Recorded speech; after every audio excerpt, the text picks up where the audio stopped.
Hey, it's Rachel Cooke, your modern mentor. And today, I'm really excited to bring you this interview with author Cin Fabré. You know, this was a bit of a pivot for me. I typically interview business authors, but Cin's new memoir, Wolf Hustle, A Black Woman on Wall Street, was a story that was too compelling to pass up. Cin Fabré is a New Yorker, born and raised in the South Bronx and Queens. And when she was 19, she joined a brokerage house on Wall Street. She eventually became a high-earning broker at a top firm, and she ultimately left in search of a more meaningful life. She wasn't supposed to, that's in quotes, end up on Wall Street, but in this memoir, she describes the journey that brought her there. She shares what it felt like so often being the only Black woman in rooms full of white men. She talks about how she learned to use her differences as a competitive advantage and how she claimed a seat and used her voice at every table she sat at. I was moved by Cin's story, and I took a beautiful blend of insight and inspiration from our conversation. I hope you do as well. Well, Cin Fabré, thank you so very much for joining me on the Modern Mentor podcast today. I am so excited to be able to share your story with my audience. Cin, I would love to start with just a high-level summary of the incredible story that you told in your book, and I would love for you to share what compelled you, but really what compelled you now to tell this story? I think for me, probably the easiest answer is I felt like the narrative of Wall Street and how it's always been portrayed on the screen and just in books and everything you see has always been told the same way. And I said, there's something different that happened on Wall Street for myself and my experience. And I wanted to share that information with people because I feel like this has been kind of, a last couple of tough years for some people. And I wanted people to still feel that there was some hope and that there is, strength if you continue to kind of pursue the passions that you have. It is an incredibly powerful story. It is not shy. It doesn't steer away from challenging topics. It doesn't steer away from you sharing some hard things that you've been through. Is there an anecdote or two from the book that you feel like kind of best represents what was so specific and unique about your experience as compared to maybe the more typical Wall Street experience we've all read about a million times? I think one of the biggest things that I remember was walking into the boardroom and knowing that I faced a room full of whatever it was at the time, maybe 100, 150 guys, and not really finding a familiar, comforting face on one side. For me, it was just being a Black woman made me feel like I needed to get there. I didn't feel any intimidation at all by having to say, okay, this is the side I want to be on. I didn't want to be comfortable and stay with familiar faces. I wanted to jump in and be where my face wasn't represented. So I think that's really important that you should not let anything intimidate you as far as when you want to pursue anything, that there isn't someone that looks like you. That's okay. You can be the first. And so I think that's something I wanted to let people know. Absolutely. And that came through so loud and clear. And I hope you won't mind if I read some of your own words back at you. But there is this one quote that I pulled out that I love so much. You say, "As a Black woman on 1990s Wall Street, I certainly wasn't supposed to be there. I refused to accept that. Why couldn't I have a seat at the table? If I wasn't going to receive an invitation, I was going to keep showing up until a seat was made available for me. I showed up to the boardroom every day with an I have nothing to lose mindset. And that was as strong as a white man's privilege. Disadvantages, I was the advantage, and I would use everything I had to achieve success."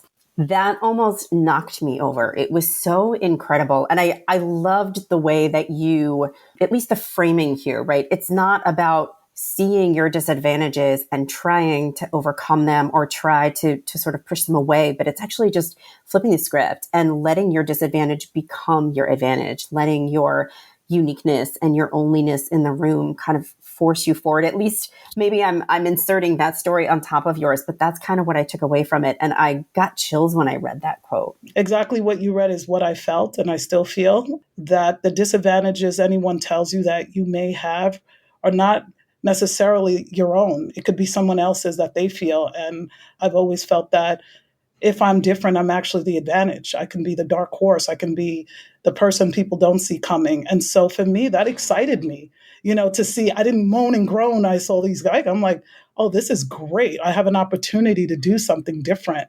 So yeah, that is exactly what you read is exactly how I feel and how I felt and how I still feel this day. People like the comfort of having something they're familiar with. And it's scary, right, to try something different because we don't know if we're going to fail or if we're going to have success and, how long it will last. And I'm all about just seizing the opportunity. And what that means to me is if there's an opportunity that's presented, if I have that opportunity, I have to take advantage of that opportunity. Doesn't matter where it is, the time it is, because that to me is timeless. I remember being a kid and they'll say, who wants to volunteer? And I'm always the first one. I'll volunteer. I'll go first. Because to sit with that fear and that uncertainty to me eats at me more. I don't want to I don't want to take the time to know what that is. I'd rather just the feelings I'm feeling, just let it come out in that moment and just be like, I'll do it first. And sometimes that's great and sometimes it's not. But at least I'm not sitting on the sidelines wondering. That's the message I always try to push through to people. You don't want to wonder, so create your own excitement and create your own story. And that's what I wanted to do. And that's what I did. That's something we were talking before we hit record. I know you've got some kids and I've got a couple kids. My younger daughter is in middle school and there's this expression she uses. She refers to this group of kids as pick-me girls, which in her mind is a really negative thing. It's the girls that are always it's girls, it's always girls, and they're always raising their hand and it's a pick me mentality. And my daughter kind of looks at these kids with judgment, and it like makes my heart hurt when she uses that phrase, because I think we all need to be pick me girls and boys and, however we identify. I think it kind of breaks my heart when I see people watching other people raise their hand and judging them in a negative way. I think it's awesome. We should all be raising our hand and grabbing for any opportunity we can find. Well, I appreciate the support and I'm so glad that you're able to look at it. And when I make a couple of statements in the book I say white man's privilege, at the time I didn't know what that was. As I write it in the book, that's what I know it as today. I've had that thrown at me. Well, you walk around that you have privilege. And I'm like, I do. But it was never, no one's ever said to me, you have a white man's privilege. And it's there. Yes. Everyone has some type of privilege. It's about using what you have to your advantage. Obviously, you don't want to hurt people to use your advantage, the privilege that you have. But that doesn't necessarily define who I am as a person. I am just a person that is able to use what I have to my advantage. And so I think that we all just have to kind of create a space for whatever it is that we have and use our talents. I will just say one of the things that I think I found most endearing about your story is that you don't always come out great in every anecdote that you share. You share moments where you made choices, based on the information you had at the moment, but you definitely left me as the reader with the impression that you look back now and recognize you were flawed and imperfect, and as are we all, right? And I think your willingness to share and be vulnerable about that is part of what I hope people take away. I kind of live that way now. I think when I wrote this story, the way to write a story for me and anyone that's trying to tell whatever it is they consider the truth or how they went through their life is just to share. I'm always happy to share. Like my friends I share the good, the bad, and ugly. Obviously, there are certain things you don't need to share. You don't need to share everything. But how could I write a story like this and just put myself in this light where, I did everything right and I was led astray? No, there were times I knew what I was doing, but I made a decision based on the information I had and what I thought I needed to succeed, to get ahead, to sometimes make better decisions. So I was so happy to say things about who I was as a person then. And I write it in the 19-year-old, 20-year-olds, I think up to 25-year-olds mind frame and the way I thought. Maybe I come out a little unscrupulous or whatever it is, but I'm also a human being. And I think that's what is going to come through at the end of the day.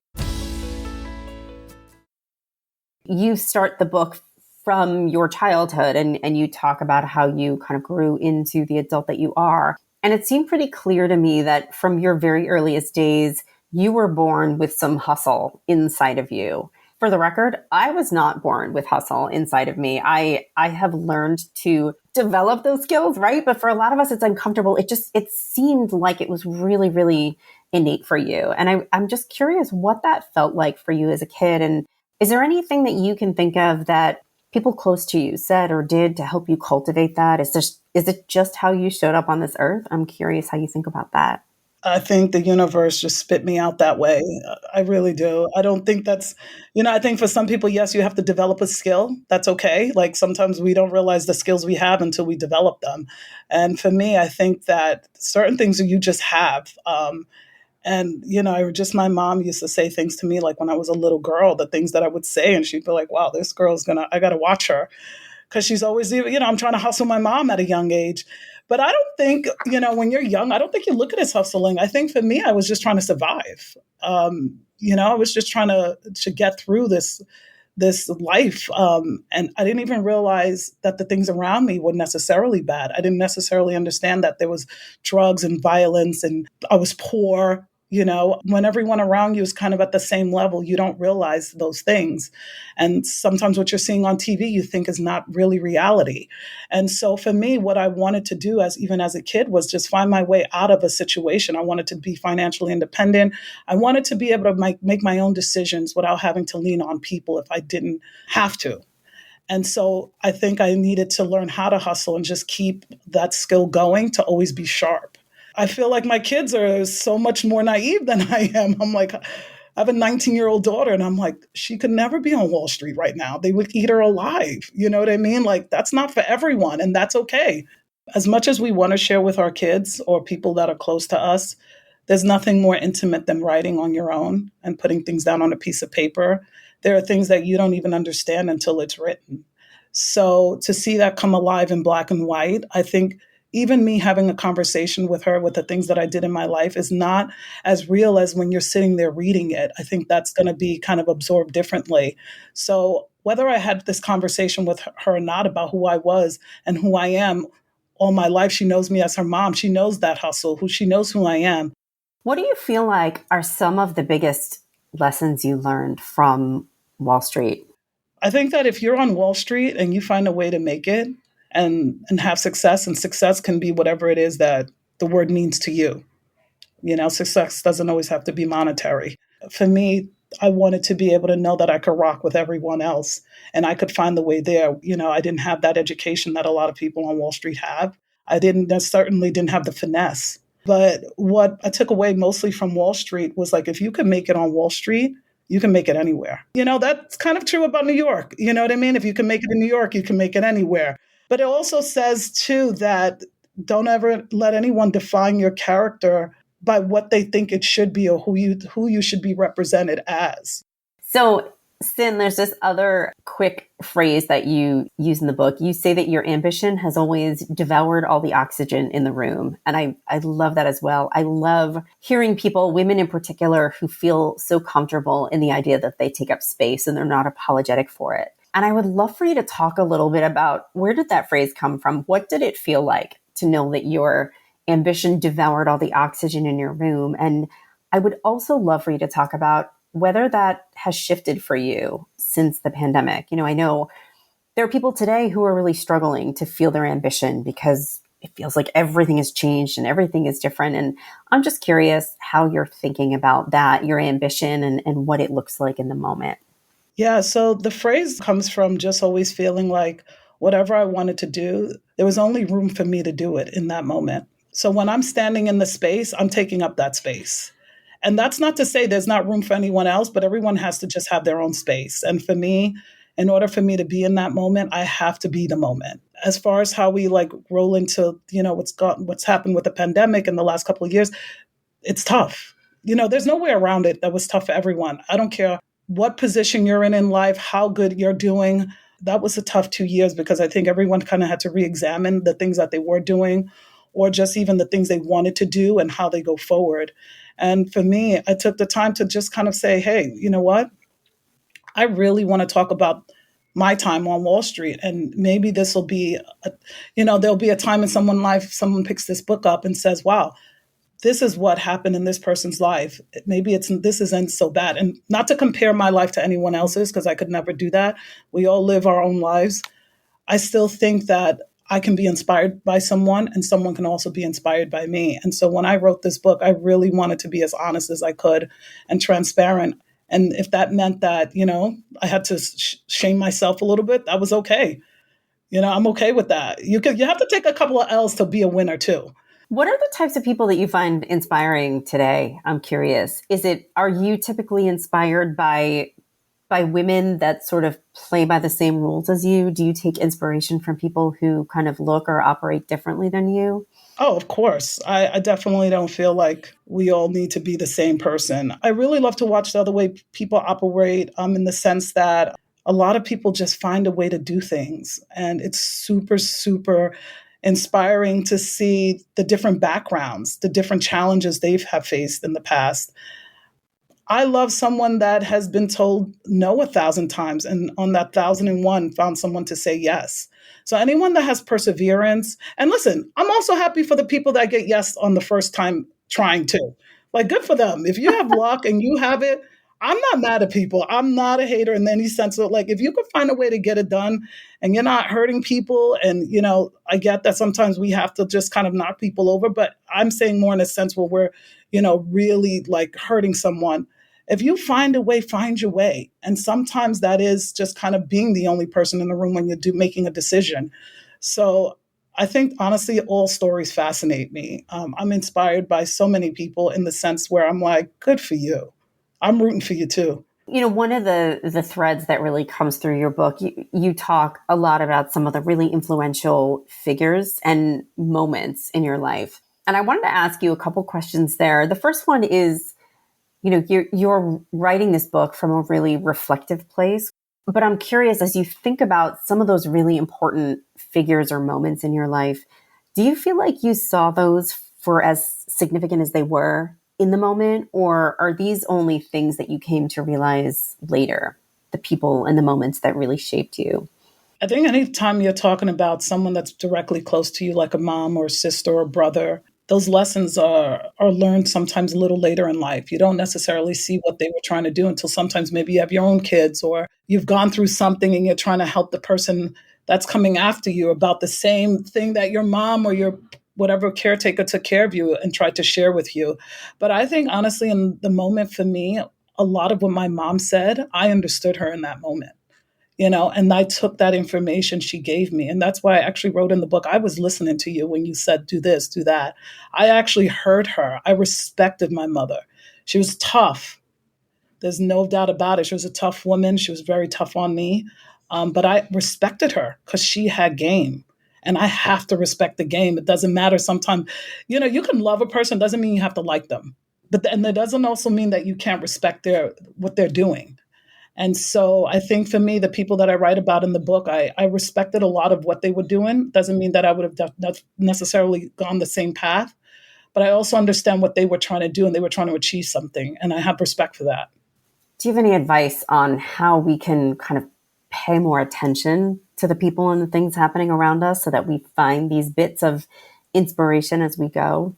I think for me, I'm really excited that I didn't actually have social media when I was in the business. I think for me, it would have probably been a distraction. I needed to be able to just have conversations with the people around me. And I think that there's so many avenues now that you can get distracted. And there's 100 different people talking to you at once. And you're not taking the time to say, okay, I need to focus on maybe 3 or 4 people that I'm watching them do something that I would not necessarily want to do, but how they're able to get there. Try to just kind of, surround yourself with people that you actually admire. And it doesn't need to be a celebrity per se. It could just be someone that you've seen them do something that you're like, wow, how did they do that? How did they get there? And find a way to get to that level of success, but make it your own. And so I think that's really, really important to kind of, believe it or not, make your circle smaller. It doesn't have to be so huge. For me, my circle was very small then, and that kept me from being distracted. What do you feel like is the number one thing you hope readers take away from your story? I think passion is everything. I think passion can take you everywhere and anywhere you want to go. And whether that's like you want to like have the nicest teeth, or you want to really get that burger you love and you want to find it and you just want to hit the best clubs and you want to learn how to dance, or if you want to learn how to ride a bike or whatever it is, I think you have to just really accept that. Like, okay, I really want to take this passion and take it somewhere. And I think once you have that passion for something, no matter how small you think it is, it leads you to understand that you can also start to have success in other areas because you've just shown that you've been able to succeed in what you really wanted. And so I think that if you can take that away from the book, I said, hey, I wanted to be a stockbroker. There was nothing that was going to stop me from being a stockbroker. I think that it's so important to laugh and laugh at yourself. I get made fun of all the time by my friends. My kids make fun of me. Like, I even talk about in the book, I talk about my flat ass. It's okay. You know what I mean? Like, it's okay to laugh at yourself. Don't get caught up in what sometimes people are saying. Laugh with them. It's okay to laugh. And I think in life, you need to have a good laugh. You need to be able to reward yourself and have a good time. And though it was a hard business, I had fun. I had a good time. I was able to still enjoy my friends. I was still able to enjoy Wall Street. I was still able to enjoy the success. I wasn't mad at anyone in the book. You know what I mean? There was a lot that was thrown at me. And then if you take away from anything from the book, I didn't let that eat me up. I was still able to have a good time. And I think I want people to understand that you can still have a good time, even if something is hard. Find the inner strength somehow and just look at the positive of what it is you're doing. So follow your passion and make sure that you're laughing along the way. I think that is a lovely place to leave this. Thank you so much for sharing your story with all of us. Thank you for giving me a platform to share it. I hope you enjoyed my conversation with Cin Fabré. And if you enjoyed what you heard, trust me when I say her writing is gorgeous, and you should grab a copy of her book, Wolf Hustle, A Black Woman on Wall Street. Join me next week for another great episode. And until then, visit my website at leadabovenoise.com if your organization is looking for partnership in retaining, engaging, or developing talent. You can follow Modern Mentor on Apple Podcasts, Spotify, or wherever you listen to podcasts. Follow me on the Modern Mentor podcast page on LinkedIn. Thanks so much for listening and have a successful week. Modern Mentor is a quick and dirty tips podcast. It's audio engineered by Dan Firabend with script editing by Adam Cecil. Our podcast and advertising operations specialist is Morgan Christensen. Our digital operations specialist is Holly Hutchings. Our marketing and publicity assistant is Davina Tomlin. And our intern is Cameron Lacey.